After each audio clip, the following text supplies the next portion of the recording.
बात को फॉलो किया, लेकिन वही रिश्तेदार जब मेरे घर में दोबारा आए, ये पूरी बॉडी पे फैल जाती है, लेकिन सिर्फ विश्वास किया। क्या नाम है आपका? गौरी। कहाँ से आई हैं आप? मैं लोधी रोड से आई हूँ। क्या गवाही है सिस्टर आपकी?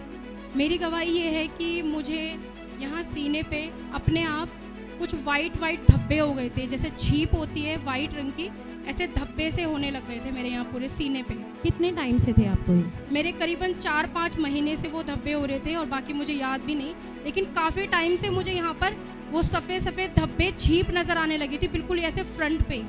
तो आपको क्या क्या प्रॉब्लम होती थी उस टाइम जब छीप थी आपको? मुझे प्रॉब्लम ये होती थी कि जब भी कोई भी रिश्तेदार मेरे घर में आता था तो वो जब भी देखता था वो यही कहता था कि मतलब ये क्या हो रहा है, ये तो छीप हो रही है और ये ना फैलती चली जाती है, ये पूरी बॉडी पे फैल जाती है, ये वाइट कलर की छीप सी हो रही है, इसे आप किसी स्किन स्पेशलिस्ट को दिखाइए, किसी डॉक्टर को दिखाइए। आपको सब यही बोलते थे कि इसे डॉक्टर को दिखाओ वरना ये बढ़ती जाएगी? जी जी जी। एक बार देख लेते हैं इनको, जो ये छीप थी ये पहले कैसी थी। ये आप सब स्क्रीन पे देख सकते हैं, इस तरीके की छीप इनके सीने पर थी और ये दिन पे दिन बढ़ती जा रही थी। उसके बाद आपने किसी डॉक्टर को दिखाया? नहीं, मैंने किसी डॉक्टर को नहीं दिखाया, लेकिन वही रिश्तेदार जब मेरे घर में दोबारा आए तो उन्होंने मुझे फिर टोका कि तुमने इसको डॉक्टर को दिखाया नहीं, क्योंकि ये और बढ़ती जा रही है, पहले थोड़ी थी लेकिन अब ये और बढ़ चुकी है, आप इसे दिखाओ वरना बढ़ जाएगी, डॉक्टर के पास जा क्यों नहीं रहे।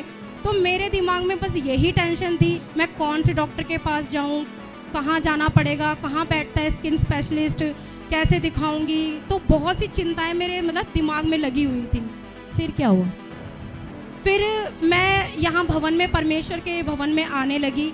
मुझे सिर्फ 1 या 1.5 महीना यहाँ भवन में आते हुए हुआ है और मैं यहाँ भवन में आने लगी और मैं यहाँ भवन में खड़े होके जब हमारे पापा जी फायर प्रेयर कर रहे थे तो मैंने इसके लिए कोई प्रार्थना नहीं मांगी थी, ना ही मैंने कोई अनॉइंटिंग ऑयल लगाया था। लेकिन जब पापा जी ने, हमारे अगुओं ने जब बोला कि जहाँ किसी के भी शरीर में कोई दर्द है तो सिर्फ अपना हाथ रख लो, मैंने प्रार्थना नहीं की लेकिन सिर्फ विश्वास किया, बात को फॉलो किया और मैंने बस यहाँ हाथ रख लिया। आपने सीने पे हाथ रखा? जी जी।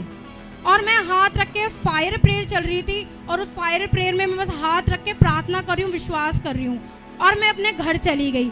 जब मैं घर गई और मैं शीशे के आगे जब खड़ी हुई तो मैं परमेश्वर का धन्यवाद देती हूँ कि वो छीप, वो जो दाग धब्बे थे वो मेरे जीवन से, मेरे शरीर से बिल्कुल गायब हो चुके थे। हालेलुया! जोर से तारीफ करेंगे, जोर से महिमा करेंगे उस परमेश्वर की।